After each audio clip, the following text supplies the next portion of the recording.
in the air. After the 9/11 attacks, President George W. Bush formed the Department of Homeland Security to defend this country. In 2006, Chad Sweet was appointed by Secretary Michael Chertoff to be Chief of Staff of that agency. Chad joins us now from Washington. Chad, U.S. police agencies around the country are saying they're going to be extra vigilant after the death of Osama bin Laden. Presumably, Al-Qaeda is going to want to try to strike back. Can they?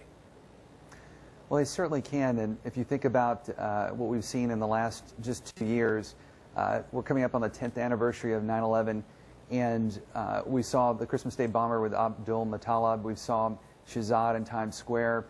They are attempting to pull off something on the order of a 9/11 plot, but unfortunately we've continued to foil them.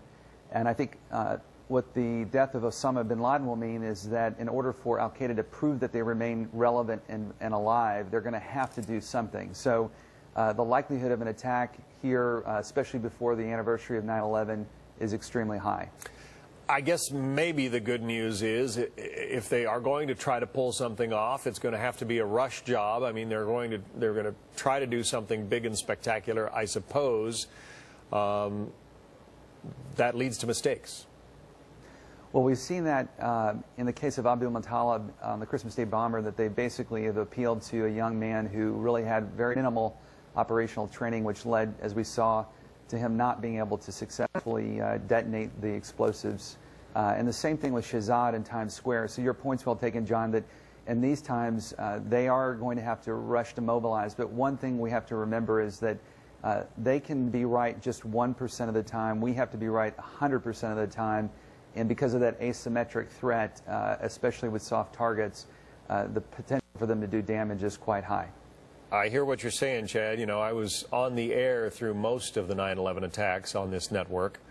After the second plane hit, I mentioned the name of Osama bin Laden at a time when I think most Americans hadn't really heard of the guy.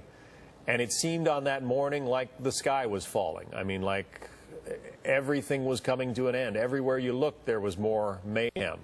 Planes crashing into buildings, buildings falling down. And if you had told me that day that in 2011, almost 10 years out, we would not have endured another major terror attack like it, another successful one, I would have told you you were crazy. But frankly, Homeland Security and our intelligence agencies and everybody else has pitched in to really keep this country safe, and we ought to recognize that.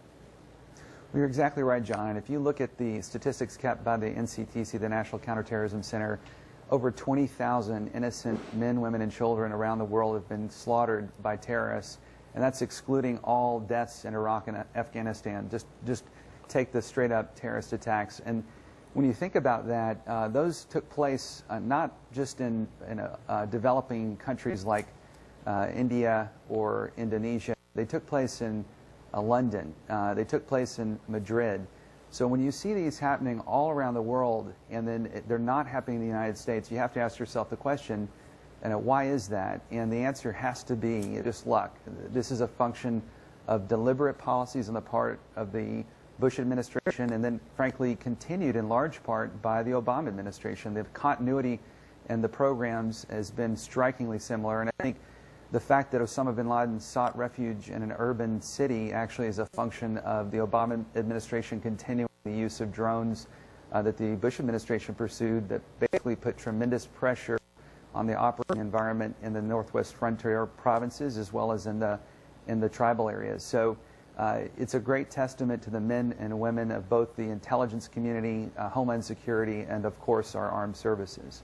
Also, just testament to the American spirit. I mean, a lot of people have assumed that because we're an open society and a free society that we have to be vulnerable in some ways, maybe more vulnerable than some of the other places you mentioned. And yet, you know, despite our freedoms and despite the availability of information out there on the internet about, you know, American perhaps sensitive sites and targets and so forth, no successful attacks since 9/11. It's extraordinary, and like you said, if you think about America as one of the most open and free countries, we still have Over 90 million visitors come to this country per year by our airports.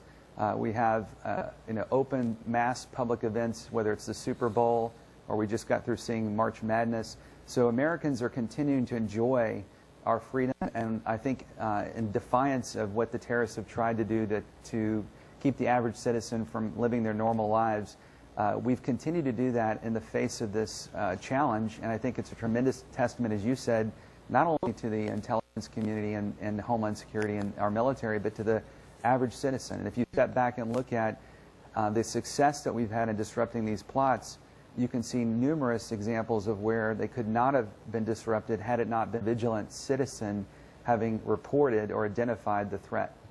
Chad Sweet was Chief of Staff in the Department of Homeland Security under then Secretary Michael Chertoff. Chad, thank you for getting up early or maybe staying up late. I'm not sure which it is, but sharing your information with us. We appreciate it. I was staying up late, John. I was just over at the White House with the exciting students over there. It's just a real electrifying event, as you saw with Geraldo.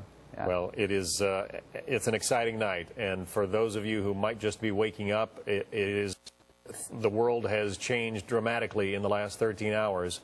Osama bin Laden located in a mansion, really, in Abbottabad, Pakistan, about 60 miles northeast of Islamabad. A Navy SEAL